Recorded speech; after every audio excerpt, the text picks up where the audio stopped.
Bonjour, Parashat Mishpatim. Je vais essayer de parler, surtout Parashat Yitro, je n'ai pas pu parler la semaine dernière, sur une idée qui est assez importante. L'idée est la suivante. Moshe, le papa de David, revient de l'école avec son fils et parle avec et discute avec sa femme. Tu sais, moi, tout à l'heure, j'ai parlé avec David, et il n'est pas content du Rav ou de l'enseignant, parce que il enseigne comme ci, il enseigne comme ça, il ne fait pas attention à lui. Donc moi, c'est pas la première fois. J'ai parlé avec l'enseignant. De toute façon, c'est ça. Je vois que là-bas, j'ai un ami. Il est dans son fils est dans cette école. On va le changer, on va le mettre là-bas, ça va être mieux.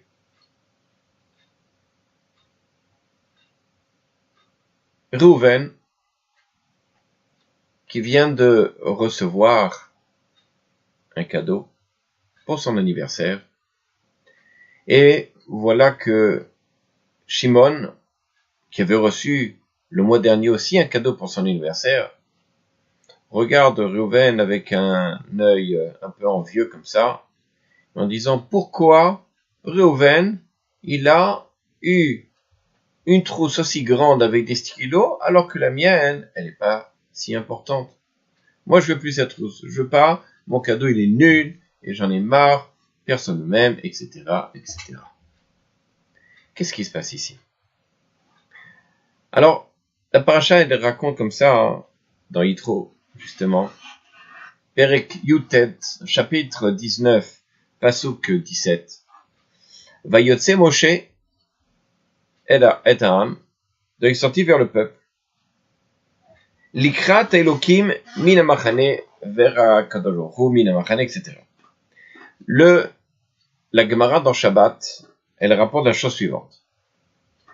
Amar Rav Avdimi, il a dit comme ça au nom Bar Chama, fils de Chama, Bar Chassa, fils de Chassa, nous enseigne que Hachem, il a mis Arc Gigit, une montagne, comme une coupole sur le peuple, afin que le peuple accepte la Torah.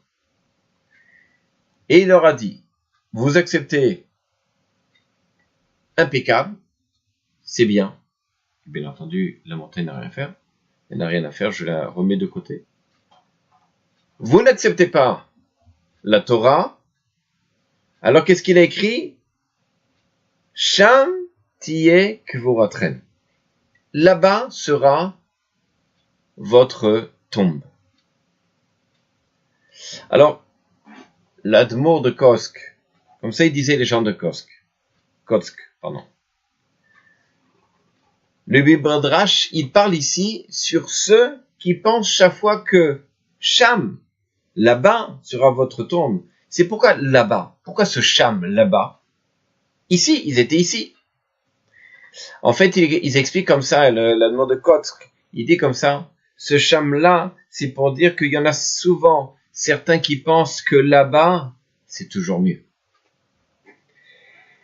Et dans cet autre endroit, on pense que c'est mieux, alors on va réussir. Mais en fait, le Gemara, elle dit, Sham tikvuratrem, là-bas sera votre tombeau. Une fois,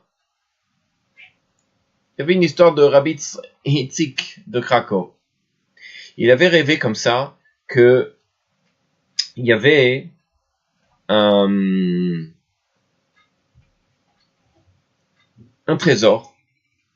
Mais ce trésor, il l'avait vu sous une sorte de pont, sous quelque chose. Et il s'est dit, c'est sûrement le pont qui est là-bas, à côté de la ville. Il est vite parti voir et commence à creuser. Et à ce moment-là, il y avait un policier qui le regardait creuser. Il vient le voir et dit, mais cher ami, qu'est-ce que vous faites? Il dit, écoutez, laissez, j'ai vu là quelque chose. Il y a quelque chose qui est à moi, il y a un trésor. Ah bon? Et vous appelez comment? Je m'appelle Itzik de Kotsk. Itzik de Kotsk? Ah, mais c'est intéressant. parce que j'ai rêvé de vous hier, comme quoi vous aviez un trésor sous votre lit. Ah bon? Qu'est-ce qu'il fait Rabbi Itzik? Il s'en va et il va chercher, finalement, dans sa chambre. Effectivement, il creuse et il trouve ce fameux trésor. La morale de l'histoire, c'est quoi, finalement, ici? C'est que on peut voir là-bas Cham, mais on se rend compte que là-bas, c'est un rêve. Et en fait, le bonheur, il est chez soi. Lorsque on a un comportement comme Moshe devant David, où le moindre problème, on va dire, on va aller ailleurs. J'ai une difficulté de Parnassa, donc je vais aller ailleurs. J'ai une difficulté avec les voisins, donc je vais aller ailleurs. J'ai une difficulté avec la communauté, donc je vais faire mon alia, etc., etc. On pense que partir et trouver un autre endroit plus loin va changer ma situation. Parfois oui, et parfois non. Mais de toutes les façons, dans n'importe quel endroit, il y aura des épreuves. On changera d'endroit, mais on va changer aussi de problème. Alors, une fois, des étudiants sont partis voir Rabbi Yehuda Tzadka. C'était le Rosh Yeshiva de Yeshiva de Porat Yosef à Yerushalayim, Kotel, en disant qu'ils voulaient changer de yeshivot parce qu'ils voulaient mieux réussir et ils avaient l'idée d'une autre yeshiva pour mieux réussir. Il leur a répondu le Rav, celui qui réussit dans un endroit, il n'a pas à changer d'autre endroit. L'autre endroit est pour celui qui est en échec ici. Alors effectivement, peut-être qu'il aura une chance de réussir dans un autre endroit. Encore une fois, la réussite, vouloir réussir, si on réussit bien dans un endroit, pourquoi chercher ailleurs pour dire je vais mieux réussir? Regardez bien, c'est cette notion-là de toujours voir chez l'autre ou ailleurs ce qu'on ne peut pas trouver chez soi, en pensant que, effectivement, je vais découvrir, réussir, entreprendre mieux là-bas qu'ici. La Torah nous dit dans Bamidbar, à propos de Bilam, vous savez, ce fameux prophète des nations qui a voulu maudire Israël, et à un moment donné, lorsqu'il se tournait pour maudire donc Israël, la phrase, elle vient la suivante, Vaïssa Bilam et Tenav, Bilam, il a mis ses yeux donc sur le peuple, Vayar et Israël, il a vu donc à ce moment-là Israël, comme ça dans ses tentes, Shochen Ishvatav, qui séjournait chacun selon ses tribus, Vati Alav Ruach Hashem, et alors à ce moment-là, il a eu l'esprit, entre guillemets, divin, et il s'est mis à prophétiser. Mais Rachid dit comme ça, c'est quoi Shochen Ishvatav, qui réside en tribu? Rachid explique en fait, c'est que les Ben Israël avaient les tentes d'une position telle qu'il ne pouvait pas voir chez son voisin. Pourquoi?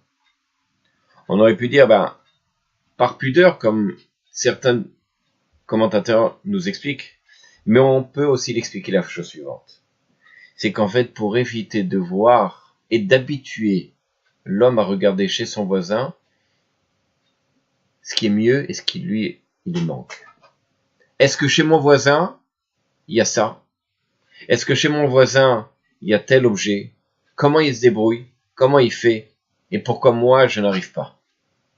Pour éviter d'en arriver à une habitude et un comportement pareil, donc la Torah nous dit que les tentes étaient positionnées de telle façon que on s'habitue à vivre en regardant chez soi et pas chez les autres. C'est la même chose pour les enfants. L'éducation que l'on doit, c'est surtout déjà l'image que l'on porte sur soi, sur ce que l'on a, et d'être capable sans arrêt de remercier Kadosh Baruch Hu sur le bien que l'on a. Je finirai par ce que dit la Torah, à propos de la Torah, à la fin, Lo bashamaimi, la Torah n'est pas dans le ciel, et l'homme verayam est ni à une distance qui est loin pour la voir, mais elle est en toi, elle est dans ton cœur. On n'a pas besoin d'aller chercher très loin. Chez soi, on peut découvrir un bonheur extraordinaire parce que chacun d'entre nous, on a une entité, on a une force extraordinaire qu'il faut creuser pour trouver justement ce fameux trésor. Alors, au lieu de regarder chez les autres, au lieu d'avoir toujours cette vision de qu'est-ce qui me manque et je vois par rapport aux autres, regardons au contraire ce que nous avons. Comme il disait Laure Rieskel, c'est que lorsque l'on voit les autres, au niveau matériel, on doit voir ceux qui sont au bas de l'échelle. Pour dire, regarde, grâce à Dieu, ce que moi j'ai. Effectivement, lorsqu'on va voir au niveau spirituel, alors on doit voir les grands pour dire, regarde vers quoi je veux atteindre, je veux arriver. Je finirai par cette anecdote du rabbi de Kotz qui disait que la chose suivante. Toi, c'est bien toi, et moi, c'est bien moi.